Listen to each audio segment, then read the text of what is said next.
clore cette discussion générale, Danielle Obono pour la France Insoumise. Merci Madame la Présidente.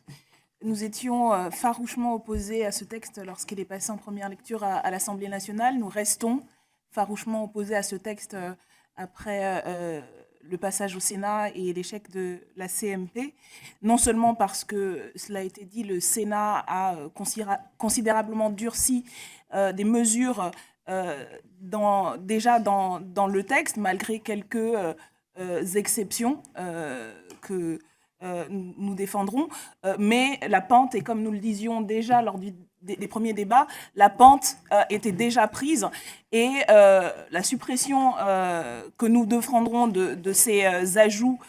négatifs du Sénat ne remettra pas à l'équilibre un texte qui de toute façon, et ça cela a été dénoncé non seulement par nous et d'autres groupes d'opposition dans cette Assemblée, mais rappelons-le tout de même, par l'ensemble des organisations de défense des droits humains, des associations d'aide aux migrants, des associations professionnelles d'avocats. Bref, cette loi, cela a été dit, est à la fois inutile et dangereuse. Elle est inutile parce que nous disposons déjà d'un certain nombre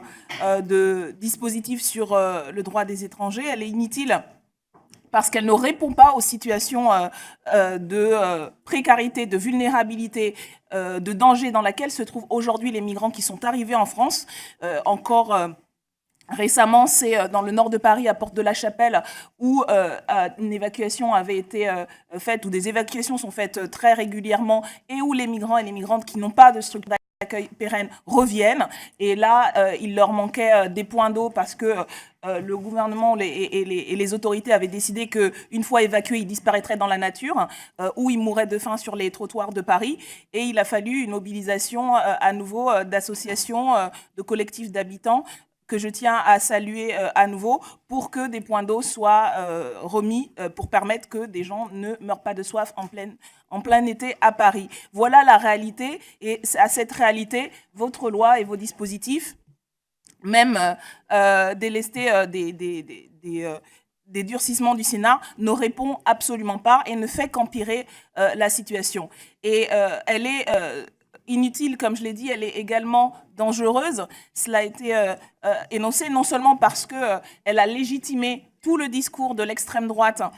et de la droite extrême depuis 20, 30, 40 ans, non seulement parce qu'elle s'appuie sur les mêmes fantasmes et les mêmes mensonges sur la réalité effective de ce qu'est aujourd'hui, de ce que sont aujourd'hui les flux migratoires, de ce qu'est aujourd'hui l'accueil des réfugiés en France, en Europe et dans le monde. Non seulement parce qu'elle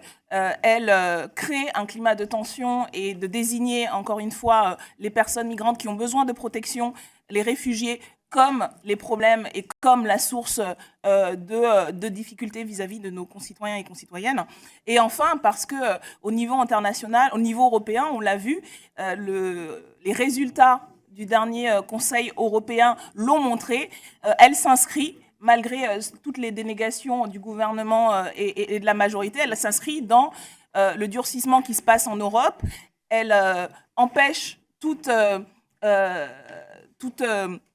distinction de la France d'un certain nombre de pays d'Europe de l'Est sur lesquels la France s'est alignée sur la question migratoire notamment, puisque en l'état, Emmanuel Macron était bien le dernier à pouvoir donner quelques leçons que ce soit aux pays d'Europe de l'Est ou à l'Autriche en matière de politique migratoire, puisque sa loi rentre exactement dans le type de vision et d'instrumentalisation politique qui sont défendus ailleurs en Europe et également aux États-Unis. Bref, il n'y a rien à prendre dans la version du Sénat comme il n'y avait rien à prendre dans celle de l'Assemblée nationale. Nous proposerons des amendements de suppression et nous reviendrons sur les dispositions, notamment sur la question de l'enfermement des enfants en rétention qui a suscité tellement d'indignation quand il s'agissait de Donald Trump, parce qu'il est tellement plus facile de condamner quand c'est en dehors de notre pays que cela se passe, mais qui, comme le rappellent les associations, continue à se pratiquer en France. Des centaines d'enfants sont encore en rétention et tant que cet état de fait se poursuivra dans notre pays, nous resterons, de notre point de vue et du point de vue international, une honte par rapport à nos engagements et aux principes auxquels nous sommes censés répondre. Et pour nous, la décision du Conseil constitutionnel, et je finis là-dessus, est une brèche dans laquelle nous comptons nous engouffrer pour permettre d'élargir ce principe et faire en sorte, effectivement, que les devises ne soient pas que des mots au fronton des mairies, mais des réalités qui permettent de sauver, et je termine là-dessus, sauver la vie des gens qui ont besoin de protection et à laquelle nous faisons défaut actuellement avec ce type de proposition de loi, projet de loi. Je vous remercie.